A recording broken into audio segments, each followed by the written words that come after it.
नमस्कार।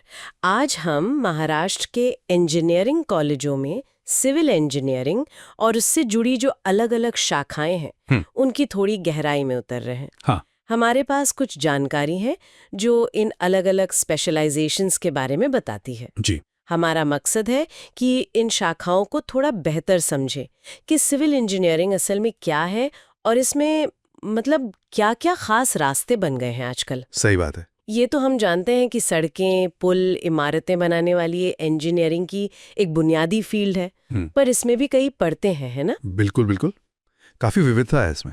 तो चलिए शुरू करते हैं। सबसे पहले कोर सिविल इंजीनियरिंग, सीई जिसे कहते हैं। हाँ, सबसे बेसिक। हाँ, जैसा कि नाम से ही जाहिर है, ये सड़कें, पुल, इमारतें, बांध और वो पानी वेस्ट मैनेजमेंट सिस्टम्स भी। हाँ बिल्कुल, ये सब इनके डिजाइन, कंस्ट्रक्शन और रखरखाव से जुड़ी है। जी, ये तो हुई नींव की बात। हाँ। और ये सिर्फ मतलब कंक्रीट और स्टील की बात नहीं है, इसमें हमारे आसपास का जो माहौल है, फिजिकल और नेचुरल एनवायरनमेंट, दोनों का ध्यान रखना शामिल है। अच्छा। समाज को चलाने के लिए जो ढांचा चाहिए, ये उसी की बुनियाद तैयार करती है, कह सकते हैं। अच्छा, इसी से जुड़ा एक और दिलचस्प एरिया है सिविल और एनवायरमेंटल इंजीनियरिंग। हाँ, ये भी काफी महत्वपूर्ण है आजकल। ये सिविल इंजीनियरिंग के सिद्धांतों को पर्यावरण बचाने और सस्टेनेबिलिटी यानी टिकाऊपन के साथ जोड़ती है। बिल्कुल, जैसे पानी और हवा का प्रदूषण रोकना, कचरा मैनेजमेंट। हाँ, और ऐसा इंफ्रास्ट्रक्चर बनाना जो पर्यावरण को कम से कम नुकसान पहुंचाए, ये सब मुद्दे इसमें आते हैं। तो इसमें एनवायरनमेंट वाला एंगल जुड़ जाता है। हाँ, और यहाँ जो खास बात है वो ये कि ये ब्रांच सिर्फ बनाने पर नहीं, बल्कि किसी भी प्रोजेक्ट का पर्यावरण पर क्या असर पड़ेगा, उसका आकलन करना। हाँ, उसका पहले से अंदाजा लगाने और उसे कम करने पर बहुत जोर देती है। आज के समय को देखते हुए ये नजरिया बहुत अहम हो गया है। सही बात है। फिर अगर हम बड़े स्केल पर देखें तो आती है सिविल और इंफ्रास्ट्रक्चर इंजीनियरिंग। जी। इसका फोकस बहुत बड़े प्रोजेक्ट्स पर होता है, जैसे पूरे शहर या इलाके का ट्रांसपोर्ट नेटवर्क। हाँ, बड़े ट्रांसपोर्ट नेटवर्क्स, पानी सप्लाई के बड़े सिस्टम्स, इंफ्रास्ट्रक्चर। बिल्कुल, या फिर अर्बन डेवलपमेंट यानी शहरी विकास के बड़े प्लान, ये सब इसमें आ जाते हैं। तो ये काफी मैक्रो लेवल पर है। हाँ, और इसे बड़े कैनवस पर देखें तो ये ब्रांच सीधे तौर पर समाज के विकास से जुड़ी है। ये सिर्फ डिजाइन और कंस्ट्रक्शन तक सीमित नहीं है। अच्छा। बल्कि इन विशाल प्रोजेक्ट्स की प्लानिंग और मैनेजमेंट भी इसी का हिस्सा है, जो देश की तरक्की के लिए बहुत जरूरी है। समझ गई। अच्छा, एक और मिला जुला रूप है सिविल इंजीनियरिंग और प्लानिंग का। ये सुनने में थोड़ा अलग लगता है। हाँ, ये थोड़ा हटके। ये सिविल इंजीनियरिंग के डिजाइन और कंस्ट्रक्शन को शहरी और क्षेत्रीय योजनाएं यानी अर्बन और रीजनल प्लानिंग के साथ मिलाता है। जी। मतलब जो लोग ये पढ़ते हैं वो सिर्फ पुल या सड़क बनाना नहीं सीखते, बल्कि ये भी सोचते हैं कि उस प्रोजेक्ट का शहर या इलाके के लोगों पर, अर्थव्यवस्था पर, पर्यावरण पर क्या असर पड़ेगा। ये एक काफी कह सकते हैं इंटीग्रेटेड सोच है। हाँ, इसमें इंफ्रास्ट्रक्चर को अकेले नहीं देखा जाता, बल्कि पूरे शहर या क्षेत्र के विकास के ताने बाने में फिट करके देखा जाता है। तो ये सिर्फ इंजीनियरिंग नहीं, बल्कि समाज और प्लानिंग का मिश्रण है। बिल्कुल। अब आते हैं स्ट्रक्चरल इंजीनियरिंग पर।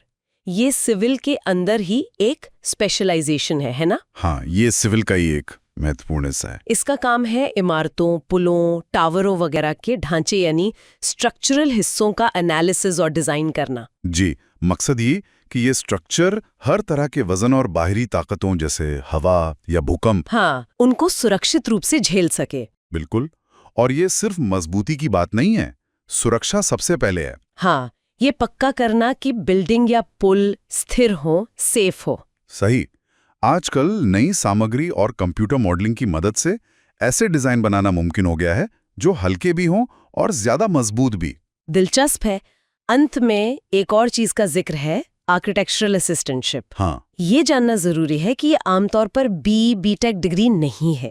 नहीं, ये डिप्लोमा या एसोसिएट लेवल का प्रोग्राम होता है ज्यादातर। हाँ, इसका फोकस आर्किटेक्ट्स की मदद करना है, जैसे नक्शे बनाना मतलब ड्राफ्टिंग। हाँ, डिजाइन डेवलपमेंट में सहायता करना, साइट सुपरविजन, प्रोजेक्ट के कागजात संभालना। जी बिल्कुल। यहाँ ये ध्यान रखना जरूरी है कि ये इंजीनियरिंग डिजाइन और उसके गहरे एनालिसिस से ज्यादा आर्किटेक्ट के सहायक की भूमिका पर केंद्रित है। अच्छा। इसलिए ये पहले बताई गई इंजीनियरिंग डिग्रियों से काफी अलग है। इसमें तकनीकी कैलकुलेशन की बजाय ड्राइंग और सपोर्ट पर ज्यादा जोर होता है। समझ गई। तो कुल मिलाके हमने देखा कि सिविल इंजीनियरिंग का दायरा कितना बड़ा है। हाँ, काफी फैला हुआ है। बुनियादी ढांचे के निर्माण से लेकर पर्यावरण की चिंता, बड़े प्रोजेक्ट्स का मैनेजमेंट, ढांचों की सुरक्षा, और यहाँ तक कि शहर की प्लानिंग के साथ जुड़ाव भी इसमें शामिल है। बिल्कुल। और आर्किटेक्चरल असिस्टेंटशिप एक जुड़ा हुआ पर अलग रास्ता दिखाता है। सही।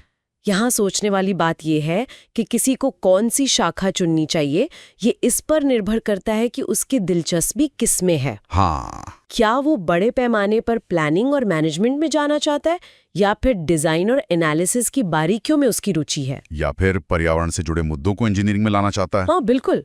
हर शाखा का अपना एक अलग, कह सकते हैं, फ्लेवर है। हाँ। तो ये सारी जानकारी अहम है।